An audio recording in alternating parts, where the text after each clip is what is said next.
المباراة كانت بدايتها صعبة شوي.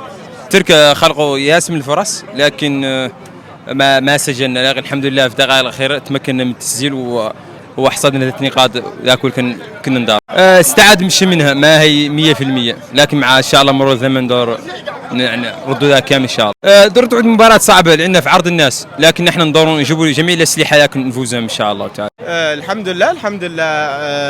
المباراة كانت صعبة شوي، كنا ننزلوا ميداننا، كنا لابد لنا من ثلاث نقاط ياك نعودوا باجين بداية زينة ياك توفقنا بالمباريات الباقية. المباراة كانت صعبة، أول مباراة دائما صعبة للخصم نحن، والحمد لله بالآخر جبرنا 3 نقاط، بدينا بداية جيدة إن شاء الله تكون هي اللي تساعدنا في المباريات القادمة إن شاء الله. كانت صعبة شوي خاصة في الشوط الأول، ولكن الحمد لله في نهاية الشوط الثاني مع تغييرات المدرب جابت نتيجة إيجابية، والحمد لله كنا جيعانين من أجل الفوز، والحمد لله رب العالمين. وإن شاء الله هي بداية المشوار، وإن شاء الله المباراة الجاية ضد الرأس الأخضر إن شاء الله تكون فيها نتيجة إيجابية إن شاء الله لنا كاملين إن شاء الله.